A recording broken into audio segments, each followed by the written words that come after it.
কিসমত দাৰিকাত নিশা গোহালিত চোৰে চলালে চাফাই অভিযান। অভিযানত দুটাকৈ গাভিনী গাই চুৰ কৰি লৈ যায়। বৰপেটা জিলাৰ সৰভোগ থানাৰ অন্তৰ্গত কিসমত দাৰিকাত চোৰে চলালে চাফাই অভিযান। অভিযানত দুটাকৈ গাভিনী গাই চুৰ কৰি লৈ যায়। কালি অৰবিন্দ নাথ নামৰ ব্যক্তিজনৰ গোহালিৰ কাষৰ বেৰ ভাঙি গোহালিৰ দুৱাৰৰ শিকলি কাটি গাভিনী পশুধন দুটি চোৰে চুৰি কৰি লৈ যায়। ইয়াৰে এটা হলষ্টিন প্ৰজাতিৰ আৰু আনটো আছিল বৰ্ণশংকৰ প্ৰজাতিৰ। গাই গৰু দুটাৰ বৰ্তমান বজাৰ মূল্য প্ৰায় 1.5 লাখ টকামান হ'ব। সাধাৰণ পৰিয়ালৰ পৰা চুৰি হোৱাত ঘোৰ অমানিশা নামি আহিছে পৰিয়ালটোলৈ। কৃষি কৰ্ম কৰি পৰিয়াল পোহপাল দিয়া গাই দুজনী আছিল শেষ সম্বল। তাৰো আজি বিধান মাৰিলে চোৰে। গৰু চুৰি হোৱা ঘটনা সংঘটিতৰ পিছ মুহূৰ্ততে অসম আৰক্ষীৰ জৰুৰীকালীন সেৱা 100 নম্বৰত ফোন কৰাত আৰক্ষী আহি পৰিস্থিতিৰ বুজ লয়। সঘনাই গৰু চুৰি হোৱা কাৰ্যত গাঁওবাসী শংকাত ভুগিছে। কাৰ কোনদিন পাল পৰে, কেতিয়াবা চোৰ ধৰাত পৰে যদিও প্ৰশাসনে ন্যায়িক জিম্মালৈ প্ৰেৰণ কৰে যদিও অতি সহজেই জামিন লাভ কৰি আহি পুনৰ অসামাজিক কাৰ্যকলাপত লিপ্ত হয়।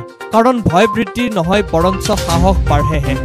কাৰণ উপযুক্ত শাস্তি নাপায়। এয়া ভুক্তভোগীৰ ৰাইজৰ মন্তব্য।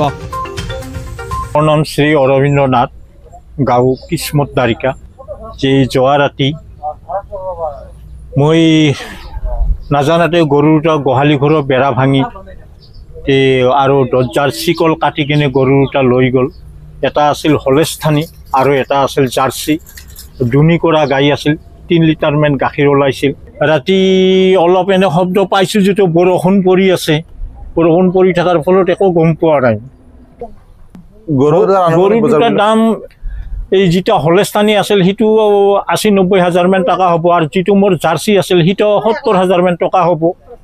এনেকৈ মোৰ নিচিনা পৰিয়াল, হাজাৰ হাজাৰ পৰিয়াল এনেকৈ ধ্বংস হৈ যাব ধৰিছে ৰাইজৰ এই গৰু চুৰৰ কাৰণে।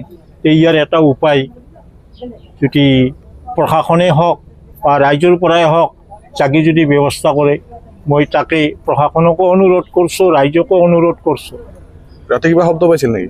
ৰাতি অলপ এনে শব্দ পাইছোঁ যিটো বৰষুণ পৰি আছে। বৰষুণ পৰি থকাৰ ফলত একো গম পোৱা নাই। আৰক্ষীক খবৰ দিছিল নেকি? খবৰ ফোন কৰা হৈছিল, বৰপেটা ৰোডৰ পৰা আহিছিল। বৰপেটাৰ পৰা আহি কিনে তেওঁলোকে সৰভোগ থানাতো খবৰ দিব দিছে। যোৱা ৰাতি মানে খুব বৰষুণ দি আছিল। বৰষুণ দিওঁতে মই মানে আগতো মানে এনেকৈ মানে গৰু চুৰৰ একবাৰ মানে আমাৰ ৰাস্তা কাটিছিল, মানে বেৰা কাটিছিল। তাৰপিছত সেনেকৈ মানে মই সজাগে থাকোঁ 12টালৈকে।